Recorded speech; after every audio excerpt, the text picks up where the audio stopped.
아이들의 눈빛은 맑았지만 그들의 어깨 위에는 무거운 그림자가 드리워져 있었다. 정해진 답을 찾아 헤매는 아이들, 그들의 창의성은 어디로 가는 걸까? 밤늦게까지 이어지는 사교육의 행렬은 끝이 없었다. 모두가 불안해하며 옆집 아이보다 한 발짝이라도 앞서가려 애쓰는 마치 보이지 않는 경주 같았다. 이게 바로 죄수의 역설이죠. 안 선생님이 교육혁신 세미나에서 말했다. 모두가 사교육이 비합리적임을 알지만 내 아이만 안 시킬 용기는 없는 겁니다. 결국 모두가 손해를 보는 구조인데도요. 19세기 말 서당식 유교 교육에서 서구식 근대 교육으로의 전환은 혁명이었죠. 지금 우리에게 필요한 것도 그와 같은 혁신입니다. 답을 찾는 교육이 아니라 질문을 찾는 교육으로요. 안 선생님은 작은 변화를 시도했다. 아이들에게 정답 없는 질문을 던지고 스스로 답을 찾아가는 과정을 격려했다. 처음에는 어색해하던 아이들도 점차 눈을 반짝이기 시작했다. 지우는 신이 나서 그림을 그렸다. 선생님이 오늘은 하늘은 왜 파랄까?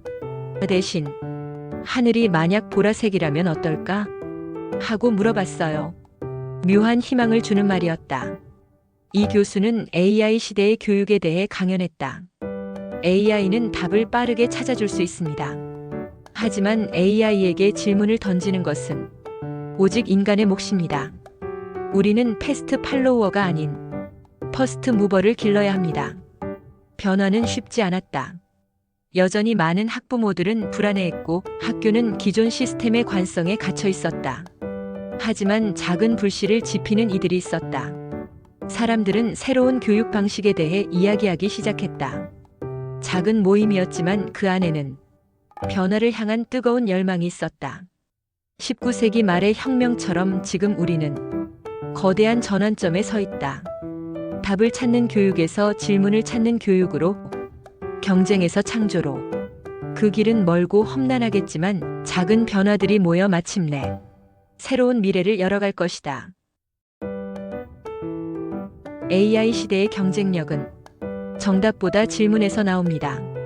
개인의 합리적 선택이 사회적으로는 비합리적 결과를 만드는 지금의 교육 구조를 바꾸지 않으면 우리가 필요로 하는 미래 인재, 퍼스트 무버는 길러지지 않습니다. 현재 우리나라 사교육 비용은 역대 최고 수준입니다.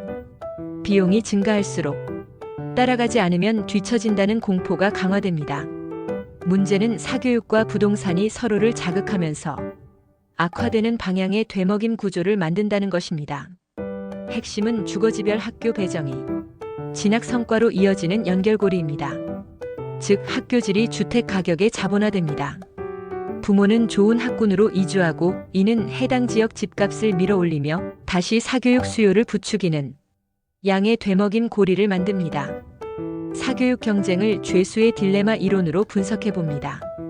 대학 입시라는 상대평가 경기를 생각해 봅시다. 선택지는 오직 두 가지입니다. 첫째는 공교육 중심으로 사교육을 최소화하는 것입니다.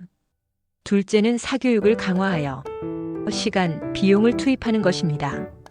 공교육만으로도 충분한 학습 품질을 끌어올릴 여지가 있으나 상대평가 때문에 체감이익은 줄어듭니다. 이런 상황에서는 서로 손해임에도 불구하고 사교육 강화가 합리적 선택이 되는 죄수의 딜레마 균형이 형성됩니다. 사회적 최적은 모두가 적정선에서 공교육을 신뢰할 때 후생이 극대화됨에도 불구하고 말입니다. 다음은 기존 학술 연구들에 기초하여 사교육이 점점 더 심해지는 자기 강화 메커니즘 원인을 살펴봅니다.